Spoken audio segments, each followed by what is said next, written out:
So, without further ado then, I want to introduce our new patron, if she would stand up. Dr. Ros Barber.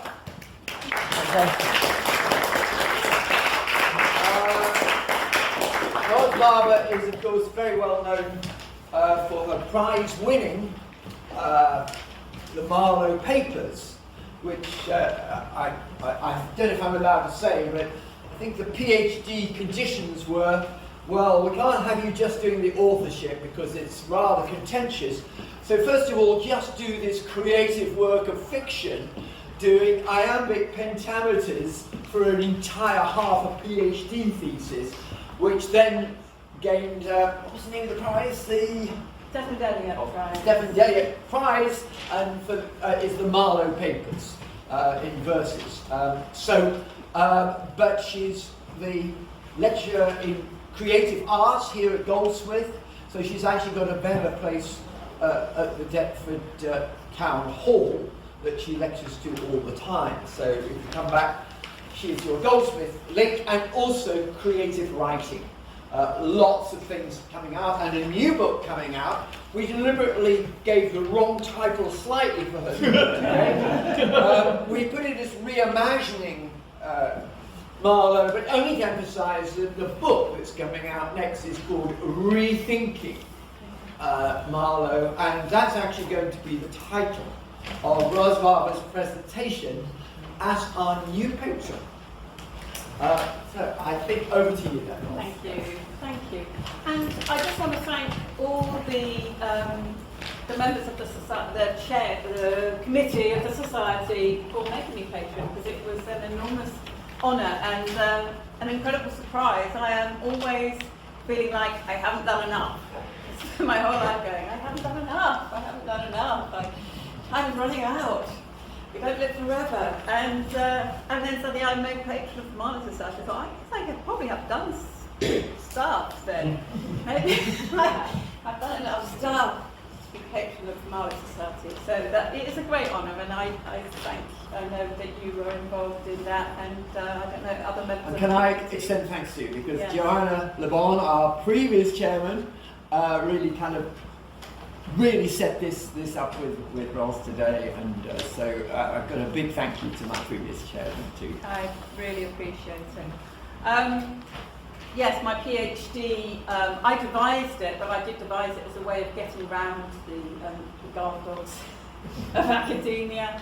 I said, I'm going to write this work of fiction. Actually, I wasn't a doubter when I began. I came from, my mum's a big Shakespeare fan. She, I swam in Shakespeare. I tried to avoid it as well because it was her passion, and I had a bit of an issue with it. I was called Rosalind after As You Like It. Part of my rebellion was to not get into Shakespeare and not look at any Shakespeare unless I had to study it, which I did at school, and then I took a unit with the OU when I did a degree with the OU after my science degree. So I sort of come in a very long and circuitous route to this. And it was really through watching, it's an interesting way in which we all, in taking part in, I know there are people here who obviously are Stratfordians, and I am not here to, I'm actually giving you a very, within the bounds Marlowe today, within the bounds ending May 1593. So, but it's interesting how other people's work in the area is important. So I read Dolly Wright's work,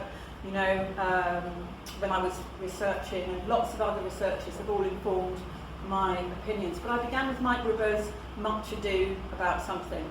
I randomly saw that on BBC, BBC 4, I think that exists anymore, does it? They had a Shakespeare season and they screened that. And I had just said I need a really big idea for my creative writing PhD so that I could get a proper job. I've been told I had to have a PhD to teach creative writing. Had to get tenure, basically. I need a really big idea that needs researching, and I sat down, and there was Mike Ribot's documentary just starting, and I knew nothing about them. I didn't really knew nothing about Marlowe. I knew nothing about, this is 2005, knew nothing about the theory. I watched that documentary, I thought, that's a great you know, Jonathan Bates said, it's a ludicrous idea, but it would make a great novel. And I thought, yeah, I'll have it, I'll take that. And that's where this all began. I'm not someone, people sometimes misrepresent me and say, so you believe that Marlowe wrote the works of Shakespeare, and that's not a fair representation of my views. I think it's an interesting theory. I think that his death is properly mysterious. I think that the current view of it in orthodox scholarship has a lot of holes. I think there's a lot to be done, and Marlowe's a fascinating character that needs more research. And this is where I come to really the subject of today's talk, which is a sort of bit of an overview of the research I've been doing in the last 10 years. I began this book 10 years ago. It may or may not be called that. There's always discussions to be had with publishers. They might go, it's not provocative enough. I know that Elizabeth didn't want that to be the title of her book, but the publishers wanted that to be the title because it was provocative and it would annoy people into paying attention to the book. So I might end up with a more provocative title than Rethinking Marlowe, even though I'm trying to get it published by Bloomsbury Academic, and that's, you know, an academic publisher. They might go for it, but Bloomsbury Academic is more affordable. They're not 100 big books. That's the point. You're trying to reach a larger audience. Anyway, I want us to all rethink Marlowe. I want the whole world who's interested in Marlowe to rethink Marlowe. But I'm going to start with what do we know, what do we think we know, and I'm going to ask you your opinion. So if you have a device, if you have a smartphone of any kind or a tablet, does anyone have a phone?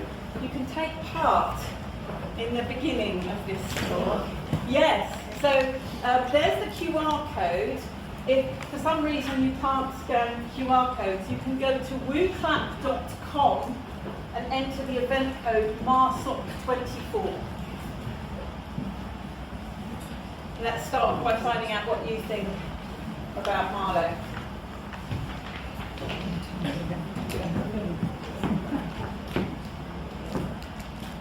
Yeah, normally say, everyone turn their phones off. No, I know, turn your phones off. I use this with my students at Goldsmiths. Get them interacting, you know, get them giving their opinions. What's the website? It's wooclap.com, WOOCLAP.com. Works for me. Yeah, you're in. Yes. MARSOC24 is the event code. How you doing? Yeah? Getting there? All right. That's okay. Yes, I know. It's not a huge screen. I am inviting approach. How's that? You know, I really thought about printing this out and putting it on a handout, and I should have done, shouldn't I? You could just go in your browser and enter the website if it's really difficult. So it's wooclap.com and then you put in MARSOC24. Okay. It's at the top of every. Oh, yeah, I'm going You're that so way. 21st century. So 21st century. So what do we know about Marlowe? That bit will be coming in just a moment. I think we can safely say the following, that he was the son of a Canterbury shoemaker, that he had scholarships to King's School and then Cambridge, that he was an intelligence agent from 1587 until probably summer 1592. I think that's all pretty well supported by documentation, by evidence, and by the arguments that have been made in respectable circles. That he was musical because there was a musical element to one of his scholarships. That he was a linguist because we know that he used foreign language sources that hadn't been translated, French and Italian, and also, of course, he did his own translations of Latin poems, which would have been part of his education both at the King's School and Cambridge. That was fundamental of a Renaissance humanist education, that you would do Latin translation. So we know he had all of that, and poet and playwright. So I think those are fairly certain. What do we think we know about Marlowe? What do we think we know about Marlowe? What do we think we know about his sexuality, about his personality, about his financial position, and about his social circles? I think everyone in the room will have some opinions on those things. So let's find out what those opinions are. Describe Marlowe's personality. Stick in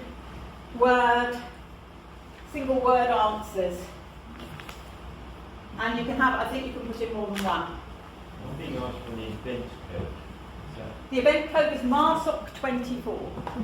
MARSOC, MARSOC 24. Marlowe Society 24, MARSOC.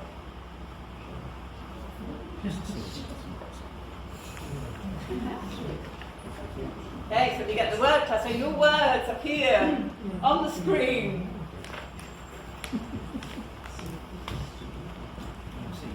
Nice. I like that bullion is really big. Oh, bullion. That's correct. It should be that size. Should be that size. Dashing. I think there's something probably goes with something else. There's one thing that's annoying about Woo Club is it sometimes breaks up phrases into individual words. I don't know what the something's supposed to go with. This is good. So cynical, radical, maverick, flamboyant, creative, questioning. Questioning's at the centre now. We should all be questioning. Yeah. Intelligent, creative, dangerous. Yes. No nonsense, imaginative. I think I don't know if highly goes with imaginative, probably does. You know, highly imaginative. Imaginative, what else? Keeps moving around, it makes it much harder, doesn't it? Cynical. When you stop, it will stay still. Voting closed. Yeah. Okay.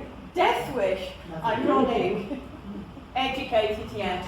Muses, darling, there should be a darling. Yes, there it is. Good. Okay. So, well, we get there we are. It's a cloud of your opinions about his personality. Where do we form our opinions from? How do we form these opinions? I mean, he's been dead for somewhere between 430 and 400-ish years, right? Somewhere in there. None of us know him personally, none of us know anyone that knew him personally. Do we have some accounts from friends of his? Do we have any reports of how he behaved? Anybody know? Yes? We do. Not much though, right? Not much. And with all historical sources you have to ask, you know, where did it come from? Who wrote it? Why did they write it? Did they have an agenda? How much credence do we give this account? It's important. I personally feel Marlowe's had a bit of a rough 400 years, and I would like it if his next 400 years could be better. I would like it if we had a slightly evaluated picture of Marlowe going forward. I'd like to achieve something in that area before I pop my clogs. So let's see if I can do something about that. So this is slightly different. I've given some words for you to choose. We've got two screens of this. So which words describe Marlowe best? These are my chosen words. There's a certain amount of pairing. You know, genius and foolish. We've got all three different sexualities there, and drinker or drunkard. I think there are definite, you know, shades between those things. So you can choose. You should be able to put in multiple answers. Pick everything you think is true of him, in your opinion, and you will not be judged for it, and it's entirely anonymous. So you know, it's safe. I think we're nearly all agreed. Genius has got the biggest bar, and I know, sure, you'd be very pleased about that. Who doesn't want to be called a genius? I made a mistake. Yeah, so gay or bi, but I don't know, bi is slightly edged out gay there, yeah? Yep. Yeah, foolish, little foolish. But who in their 20s was not foolish? Just saying. I mean, like, there probably are some people here. You tell me you've never done anything foolish in your 20s. It's in the 20s when you do something foolish. That's it. You must, otherwise you're not allowed to move on to your practice. So, yeah. Violent, only one. Hot-headed, yes. Drinker and drunk, only one drunkard. Yeah, okay, this is good, this is good. We've got another page of these to go. So, serious-minded, funny, loyal, blasphemer, brawler, jeweller, atheist, theologian, freethinker, horse rider.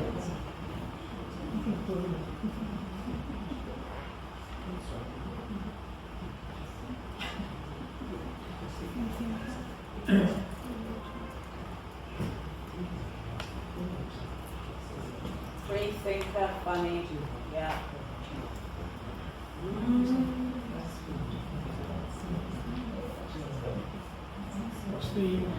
What's popular?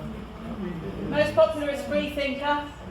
Funny is second most popular, which is great because you so often get people saying Marlowe wasn't funny. Yeah. And yet we know, because it says in the preface of the Tamburlaine plays, that the printer took out the humorous scenes because he didn't think that a serious piece should have funny bits in it.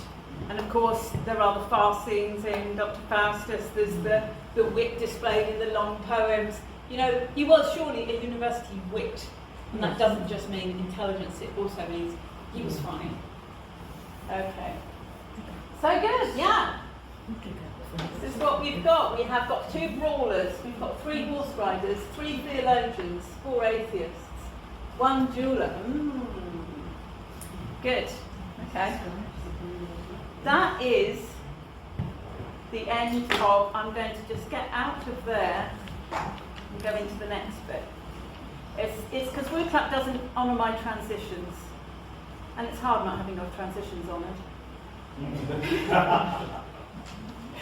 So, it's not supposed to start there, it's supposed to start there. Okay, so documents that have shaped our view. The Baines Note has to be one of the most important documents that has shaped our view of Marlowe. And from the Baines Note comes the idea that he's gay, comes obviously the fact that he's a blasphemer and that he's an atheist. Those are 3 of the things that document alleges. I would say that Roy Kendall's work on the contents of the Baines Note and really about Baines' own confession when he was discovered to be an undercover agent in the Catholic College it's very interesting. This is exactly what, nearly all of it is what Baines had to sign, something very, very similar to this. And there are some Marlowe-specific bits that were inserted. But Baines, you know, well, we'll get on to, I'm sure none of us have a really fantastic view of who Baines was today. Was he a great guy? The Theatre of God's Judgments by Thomas Beard, 1597, was the first public shaping of Marlowe's reputation because only government sources would have seen the Baines Note. So this is where his public reputation begins to go very seriously downhill. From this we get that he was violent. There's a specific accusation of him being an epicurist, as in a sort of hedonist. You know, feasting and drinking and just having a lot of fun. And that's a bad thing for Thomas Beard, because Thomas Beard didn't like to have fun, he was a Puritan, and thought having fun was not what God wanted from you. Atheist, again, so the atheist thing comes through pretty strongly. And also, anyone, I haven't put this in there, but anyone who read, and a lot of people did read Robert Greene, but anyone who read Greene Growthworth of Wit and understood that the one of the gentlemen referred to in the preface was Marlowe, would also have atheism from that. So that's public, and that's in his lifetime. That's 1592. Very dangerous accusation for him. And then the Oxford DNB, the Dictionary of National Biography, is solely responsible for a phrase that I hear all the time, even from people who don't really know who Marlowe is. They say, isn't he that guy who died in a tavern brawl? Isn't he that tavern brawl guy? So that's Sir Sidney Lee, who wrote the phrase tavern brawl in Marlowe's biographical entry in 1893. And from tavern brawl, we get drinker and hothead. We get drinker, possibly drunkard, and hothead from tavern brawl. He's a brawler, so brawler was one of your choices. That's Sir Sidney Lee, and he wrote that when we had no idea how Marlowe died. He wrote that before the inquest document was found, 30 years before the inquest document was found. But that has stuck. I mean, words are powerful. Yeah, when you get a nice little phrase like that, sometimes things just stick because the words are good. Tavern brawl, sounds exciting. Sounds very Elizabethan. The tavern, they had a brawl, tavern brawl, and that's it. He stuck with that forever. But that, you know, he was, I mean, that's 300 years after his official death date. And then he's already had enough from Puritan preachers, you know, the nonsense, and Victorians totally disapproved of him because of the other documents. And then he gets this, still Victorian, tavern brawl. Okay, so the reliability of sources, as I mentioned, extremely important. I have to be able to read now. So Baines is Marlowe's enemy. Baines had already tried to get him in big trouble in Flushing. He had him, he reported him for coining, which is petty treason, a very serious offence. He could have had parts of his body cut off. He didn't, mostly because, as David Ricks says, most likely he was working for the government and he just fell foul of a double agent. So he was shipped back to Burley. As far as we know, we haven't found any records that he was sent to prison. Baines had already tried to get him possibly killed. I mean, you get thrown to prison for petty treason. The prisons are very unsanitary. They're full of not very nice people. You have to pay for your own food. If you run out of money, you're in very big trouble. And quite often you get thrown in prison and you die, like Thomas Watson most likely died as a result of being thrown into prison. Okay, so he's his enemy. Tobacco and Boys, which is where we get the gay thing, first thing of it. The fact that this might actually be tobacco and booze, which goes together better conceptually. Booze was a word that existed at this time. It was Thomas Nash had already used it. We know Thomas Nash was friends with Marlowe. The spelling leaves it completely open because Elizabethan spelling was very, very variable. Tobacco and boys? Is that like an obvious pairing? Tobacco and booze? That's what you do in a tavern. So the boys thing could be absolute nonsense, and of course it was struck out in the version of the Baines note that was sent to Her Majesty.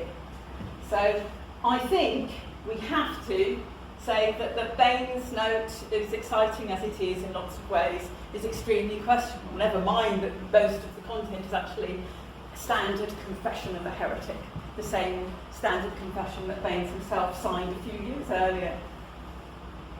Thomas Beard, Puritan preacher, actually doesn't know how Marlowe died. He says he died in London streets, and it was a fight with one whom he ought a grudge unto. He knows nothing. He knows absolutely nothing, and he was there making a point. He had an agenda. He said, this filthy poet and playmaker, this immoral person has died a fitting death, stabbed through the eye into the brain that thought up all these disgusting things that he thought up, right? Making disgusting plays for the common players, right? So I think we have to take Beard with a pinch of salt, but that has hugely affected Marlowe's posthumous reputation. That book was a bestseller. It went into multiple editions. It lays the groundwork of, just this sort of rolling forward generational reputation. Like, don't really know who that Marlowe guy was, but he was a bad guy. Okay. Written in ignorance. Yeah, so this is that one. Written in ignorance, 30 years before the inquest document was discovered, so the DMB. So none of these things are very reliable, are they? So where do we go? Very, very slowly, apparently. We go to the next slide. Was he a drinker? Mrs. Bull's house was not a tavern. Okay, and when we find the inquest document 100 years ago, we find out where he died. It was not a tavern, it was Mrs. Bull's house. Mrs. Bull is extremely well connected to the court. So Charles Nichols says it's more like a government safe house. She's so well connected, she is the cousin of the Queen's great niece. They called each other cousin, that's what goes on there. Great niece of the Queen's most trusted servant, the person who was her nursemaid, who was her substituted mother, because her mother was Anne Boleyn, right? So Blanche Parry raised Queen Elizabeth I, and Blanche Parry's great niece is Mrs. Bull. Blanche Parry was, for the Queen's entire life, her most trusted servant, gentlewoman servant. She was the keeper of the Queen's jewels because the Queen knew she wouldn't run off with them. Okay, so this is very highly connected to court, not a tavern. And, you know, if he was drinking, it was just you had small beer because the water was dangerous. Yeah, and it was weak, and everybody drank it. If Marlowe was a drinker, everybody was drinking. I'm not saying he didn't get drunk, he's 29. Of course he got, I hope he got drunk. I hope he had some fun. But, you know, was he an alcoholic? No, we have no, you know, how did he produce these great, well, okay, we've had plenty of writers that do that, but, you know, not in a totally destroying your life way, you know, it doesn't have to be a defining characteristic. Are you drinkers? You know, how many completely teetotal people do we have in the room? We all drink, right? It's British culture. Until you don't, because you drink too much, you really have to stop. Actually, I have 3 non-drinking children, which is really weird.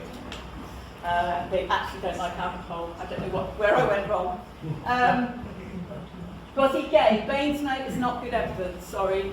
Baines was just trying to get into trouble. Sodomy was a very serious crime. Sodomy was punishable by death. Baines clearly wants Marlowe executed. I don't think there's any doubt that he wants to get him into that level of trouble. The Baines note has been described as effectively Marlowe's death warrant. There's enough in there to hang him. Was he a hothead? Not if the inquest document is alive, and about half the scholars who have expressed an opinion on it think it is. In which case he may have been the victim of a violent crime, the victim of, you know, an assassination. That is about half the scholars think assassinated. That makes him a victim, not an aggressor, I believe. So I wrote Was Marlowe a Violent Man chapter in this book. It's published a long time ago, 14 years ago, and the essence of it is this. 50% of scholars believe he was victim, not aggressor. There are 3 violent incidents in his life. One is self-defence, and he hurt nobody. It was someone else's fight with an existing violent man, William Bradley, who had already had problems with Watson. They'd already taken out an injunction against him, essentially. Nasty piece of work, William Bradley, and Watson killed him in self-defence, and they were let out very shortly as a result of that. Holywell Street, I argue this is words, not deeds. So yes, he was bound to keep the peace in Holywell Street, which interestingly is, as I put in the Marlowe Papers, where Robert Greene, who just publicly called him an atheist, was living at the time with his prostitute girlfriend. You can be bound over to keep the peace for shouting, obviously. Come down here, Greene, I want to work with you. They didn't use the important Latin phrase obmitum mortis, which is in fear of his life, right? So, damaged clothing. So William Corkine is the last one. William Corkine in Canterbury. This is when his reputation is falling apart. It's just after Greene's accusation, and he's back in his old hometown. And what he's done is cut off Corkine's buttons. Corkine is a tailor. He was allowed to carry a sword because he's a gentleman, because he's got an MA, and it was a common Elizabethan insult to cut off someone's buttons. It's quite clever, really, isn't it? And that Corkine was suing him for damage to clothing, right? So I don't think that's really very violent, is it? Not very violent. Didn't he do that in Massacre at Paris? One of the characters cut off. Is that so? It's Twelfth Night. It's Twelfth Night. Cattis points in his okay, cool. It's Twelfth Night. And also, it turns out, as someone fairly in the last decade went through the Canterbury Records Court and found out that Corkeen was multiple times taking. He was just very litigious. He was. I think he went around annoying people, getting them to do something in retaliation, and taking them to court and seeing what he could get out of them. Especially someone who might look he was wealthier than him, more successful than him. So. Also, Corkeen's son wrote one of the first men musical settings. For, Yes, I know. It's so interesting, isn't it? I love all that stuff. I think they were at school together. Raps, but yeah, well I do. I think it's a sort of, you go home and someone goes, look at you, you're too big for your boots now, aren't you? You know what I mean? They were at school together and they were at the same social level then, because you know, Taylor's son and a shoemaker's son, they're exactly the same level. And Marlowe has raised himself by his education and getting an MA and becoming a gentleman. You can absolutely see how, if I go back to Colchester, exactly the same thing. Right, hopefully it doesn't end up in court, but you know, you meet one of your school friends, it's a very different thing. Could be the school bully that he ran into there, you know? Okay, so, yeah, other people bound over to keep the peace of Meetum Mortis, which Marlowe wasn't, right? So this is people who say, I'm in fear of my life against this person. William Shakespeare was bound over to keep the peace of Meetum Mortis. Thomas Dekker, the playwright. William Rowley and Bird made changes to Faustus. Francis Davison, who was a translator of Psalms, was bound over to keep the peace. Barnaby Rich was also indicted for forcible entry. Literary violence, more literary violence that didn't involve keeping the peace. We've got Sir John Davis, Knight of the Realm. When this happened, he wasn't yet Knight of the Realm, but he's the epigrammist.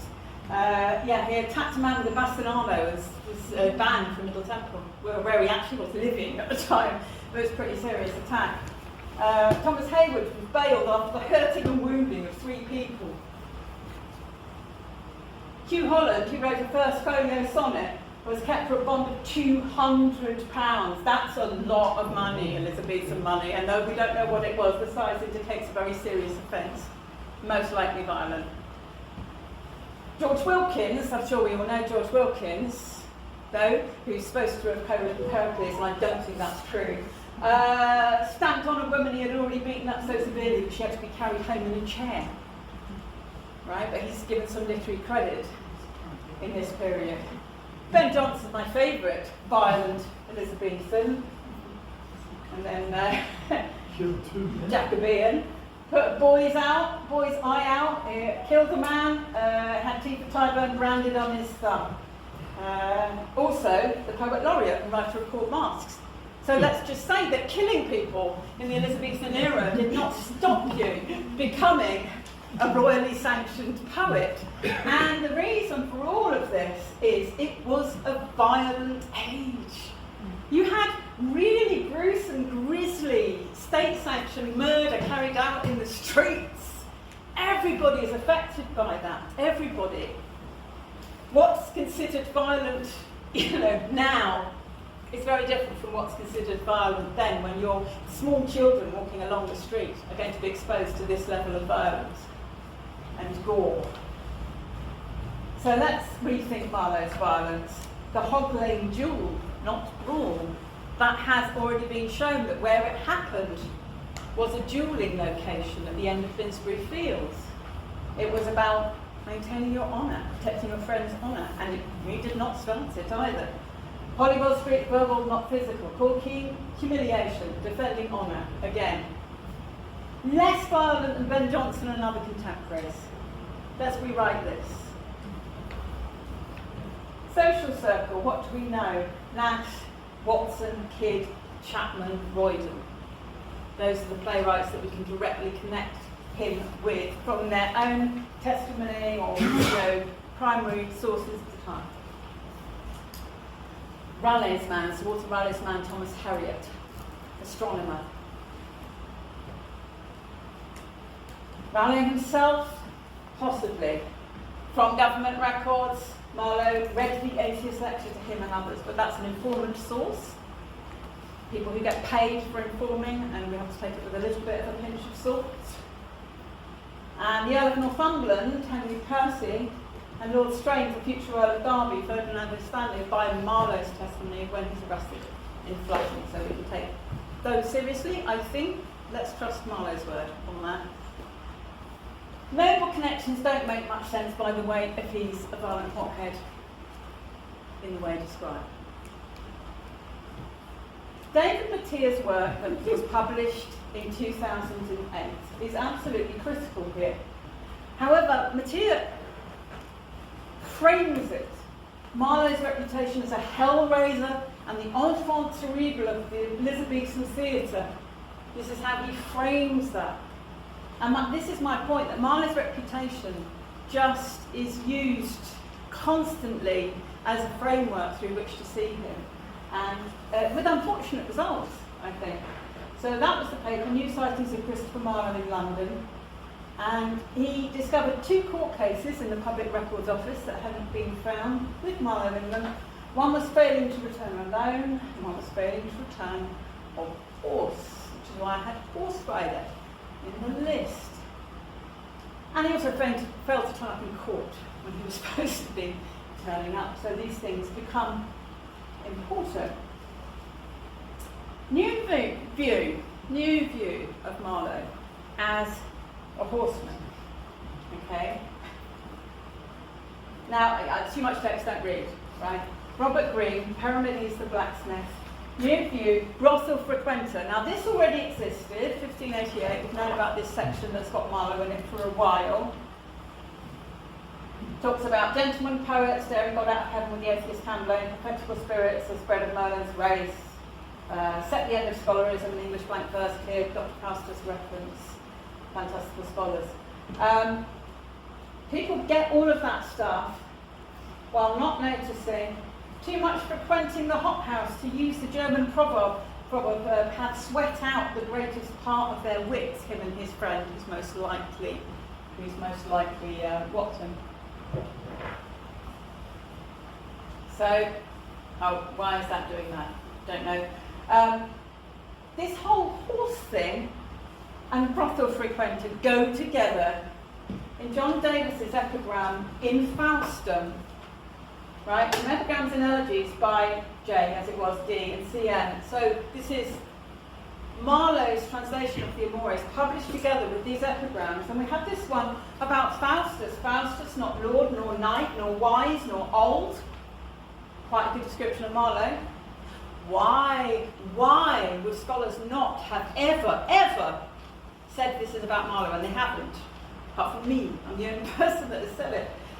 To every place about the town doth ride. He rides into the fields, plays to behold. He rides to take a boat to the waterside. He rides to pals. He rides to the ordinary. He rides into the house of bawdry too. Thither his horse so often doth him carry, that shortly he will quite forget to go. So often does he visit the whorehouse that he's got syphilis, meaning he will lose his wits. He will not be able to remember anything because he's such a tart for the tarts. That's basically what that says there. Why has this been completely ignored? And they assume that John Davis, even though it's published with Marlowe's things, and he wrote something called Faustus, which he was very well known for at the time. Why would that not be? Because he's riding a horse. What did David Mattia discover? Oh, yeah, he rides a horse that he can't afford, which is what this poem is saying. He's not wealthy. He's not a lord. He's not a knight. He shouldn't really be riding. He can't actually afford to ride. That's why he didn't return the horse, but he hired. It's like a hire car, and he hasn't taken it back. Why would he do that? Because a horse is status. Also, from the research I found out, he's quite short. It's quite helpful to be on a horse. You look taller when you're on a horse. And he really wanted to go up that social scale. His MA, his being allowed to be called generosus gentleman, his being allowed to carry a sword. Now he rides a horse. He had strong social ambitions. This poem is about Marlowe. Before I die, I would have that accepted.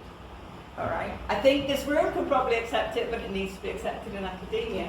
And the reason why it does is because it starts opening up a whole big box of stuff that is in the book that I have written, nearly finished. So, yeah. Why would you not think this is about Marlowe? You would not think this was about Marlowe because the distorted view of Marlowe, right? So this poem unlocked new primary sources, new to Marlowe biography, not new to academics generally, and it's because they've been overlooked because we didn't know this vital thing about him. It changes a lot.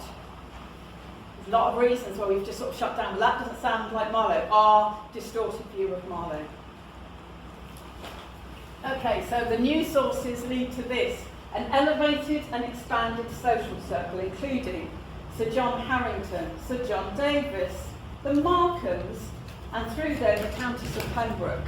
Now we've had this dedication to the Countess of Pembroke, signed CM, that was attached to Thomas Watson's posthumously published last work, right? And it has been floated for some time, this was Marlowe, but we've been not aware of a documented connection to those circles, and now we can say that exists. And Sir Walter Raleigh, that's a confirmation of his connection to Raleigh, to them personally knowing each other, spending time in the same room together, actually having conversations. New view, Arabella Stewart's tutor, confirmed. I had very strong suspicions about this. I included it in the Marlowe Papers for that reason. I have now done extra research and I can say he was Arabella Stewart's tutor. Why would we think he couldn't be when it was such a common thing for very educated gentlemen of the universities, and he had the highest qualification as an MA, right? And he has languages, he's very literary, and many people of that standing, writers, end up in good households, educating their children. And the fact is he's also an intelligent agent, so he can keep an eye on someone who was heir to the throne. It was an important thing to keep an eye on because she was at the centre of at least 2 plots to unseat Elizabeth and put Arbella in her place. Right, so everything works out for Marlowe, and the reason why you would think just discount it and not look too hard into it is because, well, why would you put a drunken, violent hothead in charge of an heir to the throne? Why would you even allow him access to her? Because we've got a distorted view of Marlowe, it hasn't been properly investigated, and let's just end up with this literal new views of Marlowe. What about a young man seated under a tree by Isaac Oliver, which is a miniature in the royal connection? I have a thing that links Marlowe to this painting. It also does look like him, but because of the hat. Because of the hat. Okay, I've just got one more little bit of costume research to do. But Gabriel Harvey says, the booted fool that always jetteth in his stirrups goes about the place on horseback with a Stilliard hat in his drowsy eyes. Could this be the booted fool that always jetteth in his stirrups with a Stilliard hat in his drowsy eyes? This painting is dated 1590 to 1593. Have a miniature of someone maybe who's, you know, matters to you. He was moving in high circles. Ben Jonson and William Shakespeare's playing at chess. This is now called the chess players because everyone looks at it and goes, is that really William Shakespeare? Doesn't that look more like Marlowe? Let's call it the chess players. That would be better. Carol Van Mander, who died in 1606. So, that's it from me for now. There will be more, of course. If you want to follow what I'm up to, you can scan this QR code for my Substack on the authorship question. I have a personal author one, a novelist one, and I have this one. You can just find me there. Thank you very much indeed.